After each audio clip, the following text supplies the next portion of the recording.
as we know that the probability is always in between 0 and 1. This 0 means probability 0 means this event is not at all possible. So this is an impossible event.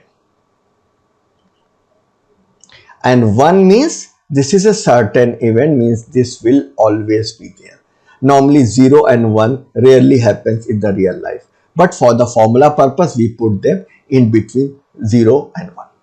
Now we are defining the different type of events that we will be using. So you should be familiar with the language or the lingo that we will be using while we are discussing the different concepts related to probability. So first is the mutually exclusive. Mutually exclusive means if that is the case, this case won't be there. So the definition wise mutual exclusive means happening of one means not happening of other. If one thing happens, then we are certain the other thing may not happen. Let us take an example. Suppose a tossing of a coin.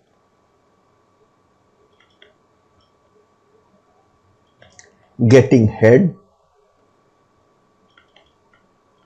and getting tail.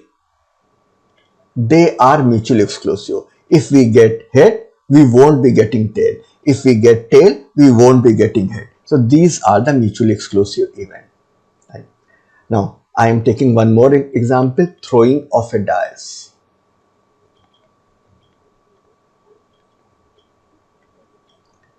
One, two, three, four, five, six. So getting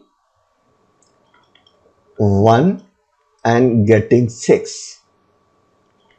They are mutually exclusive. If 1 is there on the upper face, 6 won't be there. If 6 is there, 1 won't be there. So these are the examples of mutually exclusive event. In the same way, if there is a match between India and Australia, if India wins, this is one event, and if Australia wins, they are mutually exclusive. If India wins, Australia won't. If Australia wins, India won't. In the same way, suppose we release a product in the market, product would be successful or product would be unsuccessful. These are the mutually exclusive events. So again, the definition is if there is one, there won't be another. Now the other type of events are known as exhaustive. We used this word earlier also. Exhaustive means totality.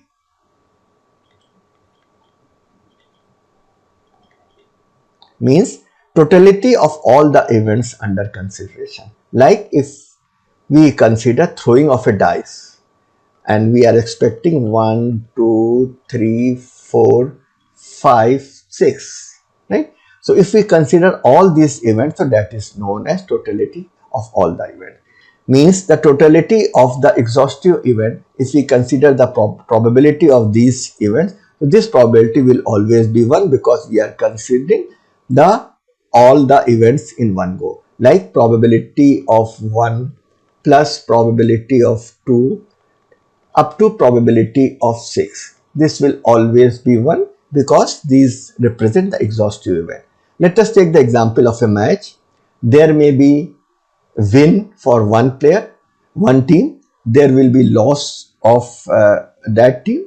Means win of one means loss of other. Loss of one means win of other. And there may be draw also. So these three events represent the exhaustive event. So it includes every possible outcome. Now, the next type of event is the complementary event. So we are combining the first two type of events. Events are mutually exclusive as well as exhaustive. Means if one happens, other won't happen, and we consider the totality. Like we have taken two examples. Tossing of a coin. Getting head and getting tail both are mutually exclusive as well as exhaustive also. Because in a coin there are only two possibilities, head or tail. Obviously, the coin may stand vertical, but that is a funny example. Normally, coin never stands on this position. So, getting head and getting tail are the complementary events. So, this example is getting head and getting tail are complementary events. But the next example where we have taken getting 1 and getting 6, right? So, getting 1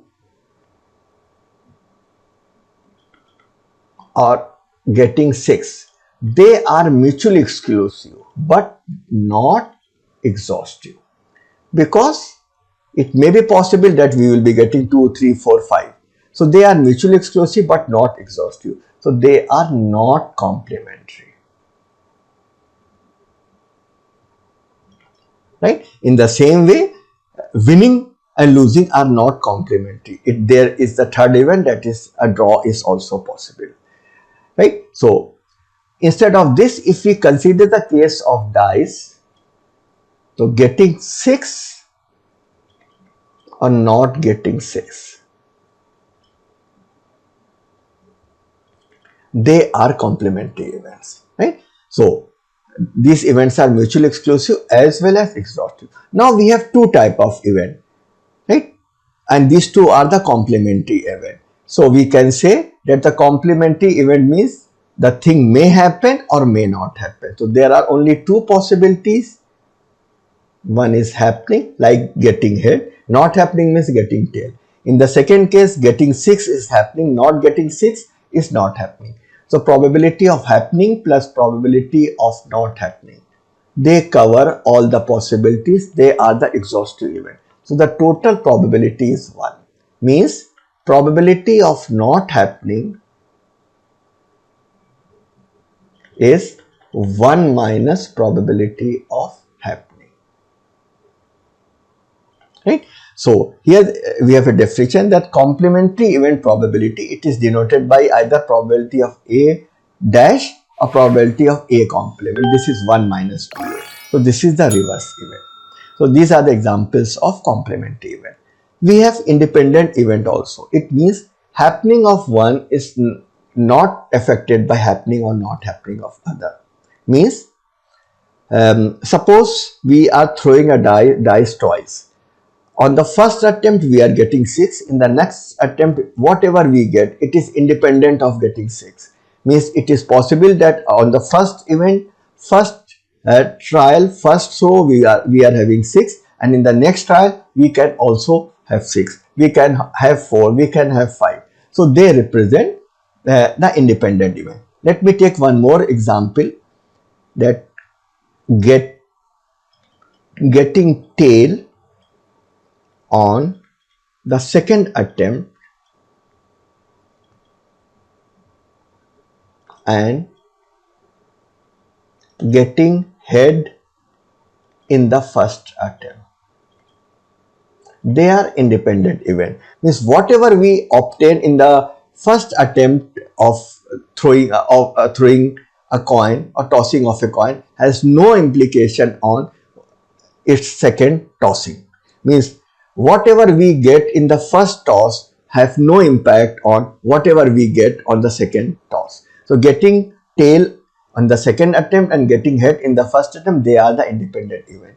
Getting 6 in the second attempt, getting 5 in the first attempt, they are independent. So these type of events are known as independent event. Means happening of one has no implication on happening of other. Remember, mutually exclusive is happening of one means not happening of other.